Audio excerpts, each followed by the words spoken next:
Bonjour à tous, nous sommes à quelques jours de Purim et on sent que, bon, Hachem, il y a une grande excitation dans l'air, dans les foyers juifs. Les enfants se préparent avec les déguisements, on a bien acheté tout ce qu'il faut pour faire le Mishloach Manot. Bref, on est tous concentrés à préparer les belles mitzvot. On a révisé la Megillah pour que le jour de la Megillah on arrive à ressentir et comprendre les choses et vivre les choses de la façon la plus intense.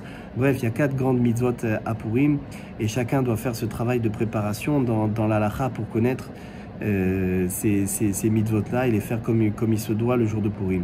Mais il y a aussi en parallèle un combat qui est un combat fondamental, puisque c'est grâce à la victoire dans ce combat-là contre notre ennemi juré que l'on va pouvoir réussir à dégager une source exceptionnelle de joie le jour de Purim.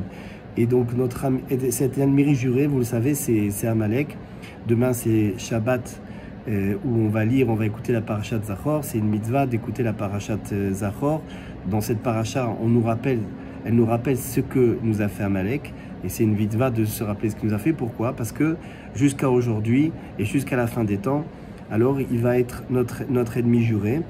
Et maintenant, on va écouter ce que dit Rabbi Nathan et ce que disent Rabbi Nachman pour nous débarrasser de ce maudit Amalek.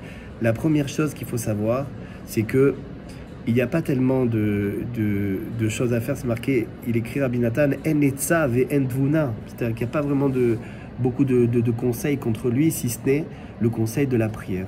C'est-à-dire que si vous sentez que vous êtes pris dans un tourbillon d'angoisse, que vous êtes pris dans un tourbillon de problèmes, que vous êtes pris dans une grande épreuve, dans une grande obscurité et que vous ne voyez pas d'issue, eh bien sachez que c'est Amalek qui vous a fait plonger dans ça, et que la seule solution pour sortir de ça, pour sortir de ce doute permanent, de cette crise que vous sentez permanente dont vous ne voyez pas la fin, la seule solution, c'est que vous renforciez dans la prière, dans la tefila.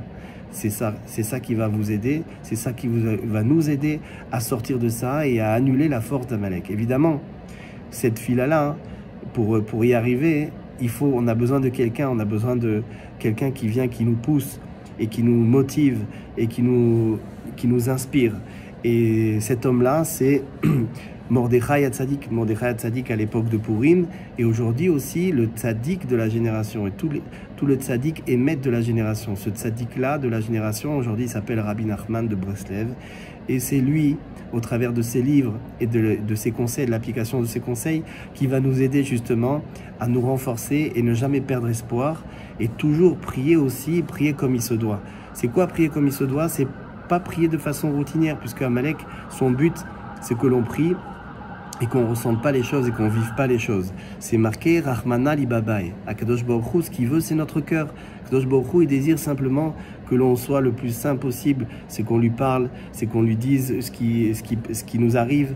Et ça s'appelle l'Aïdbo des doutes. Et aussi qu'on fasse des télis, mais aussi qu'on fasse toutes les autres prières qui peuvent exister, comme par exemple l'écouter de Philot de Rabbi Nathan, mais qu'on le fasse avec le plus grand élan, avec le plus grand enthousiasme, puisqu'on est en train de s'adresser à Kadosh Baruch Hu, et quand on demande quelque chose, on doit avoir la émouna qu'Akadosh Baruch Hu, il nous écoute, et que non seulement il nous écoute, mais en plus il va remplir nos prières, exaucer nos prières, bien que la galoute, c'est-à-dire l'exil, il s'allonge, et qu'on voit que pour l'instant Mashiach n'est pas encore là.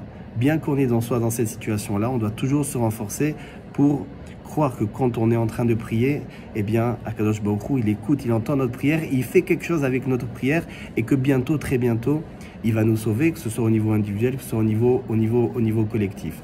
Donc ça, c'est la première chose, c'est la prière. La deuxième chose, c'est les miettes. Les miettes, c'est en hébreu pirurim. Vous voyez que pirurim, nous dit Rabbi Nathan, c'est très proche de Purim. Purim, pirurim, les miettes. Miettes de quoi? C'est-à-dire que quand Amalek il fait son travail à nous mettre de mauvaises pensées et qu'il arrive à nous faire chuter, Chas v'Shalom, alors qu'est-ce qui se passe? C'est qu'on doit se renforcer pour continuer à avoir des bonnes pensées. Parce qu'évidemment, les mauvaises pensées, c'est Amalek, et les bonnes pensées, c'est le Yetzer Tov.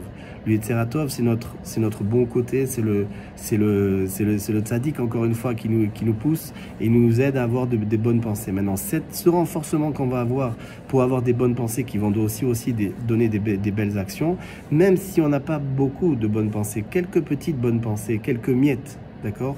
Eh bien ça, il ne faut pas s'inquiéter que c'est pas beaucoup, que c'est quelques miettes, parce que le tzaddik de la génération, il s'occupe de ces petites pensées, il les prend et il va avec ça faire lui-même le combat contre Amalek et réussir à annuler sa force. Donc ça, c'est le deuxième élément, savoir que même quelques bonnes pensées, même si c'est pas beaucoup, quelques bons actes, quelques sourires, quelques efforts que l'on fait, simplement que l'on fait pour ne pas tomber dans le désespoir, pour ne pas perdre la émouna, bien qu'on soit dans une situation compliquée. Alors ces quelques petites miettes, eh bien ça va faire Purim, ça va faire qu'on va réussir à arriver à la grande joie de Purim qui vient de l'annulation de la force de Amalek. Et la troisième chose, très importante, qui est l'essentiel de Purim, c'est la joie que l'on va ressentir à Purim. Donc le ressentir à Purim, on va faire tous les efforts qu'il faut pour à chaque instant être joyeux. S'il faut faire des petites blagues, on y va. S'il faut se déguiser, on y va. Si tout ce qu'on peut faire pour être joyeux, la musique que l'on aime et le vin que l'on aime, bref, on va faire tout le nécessaire pour que à Purim, ce soit vraiment une simcha inarrêtable du début à la fin, une joie constante du début à la fin. Et Baruch Hashem, cette année, Purim, il tombe pas avant Shabbat, donc on va pouvoir commencer le michté quand quelqu'un le commence, il va pouvoir le finir à la fin de la journée jusqu'à tard.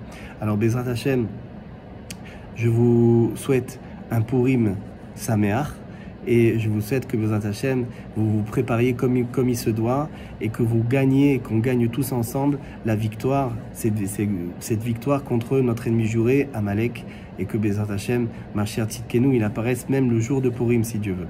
Shabbat Shalom à tous et Purim Sameach.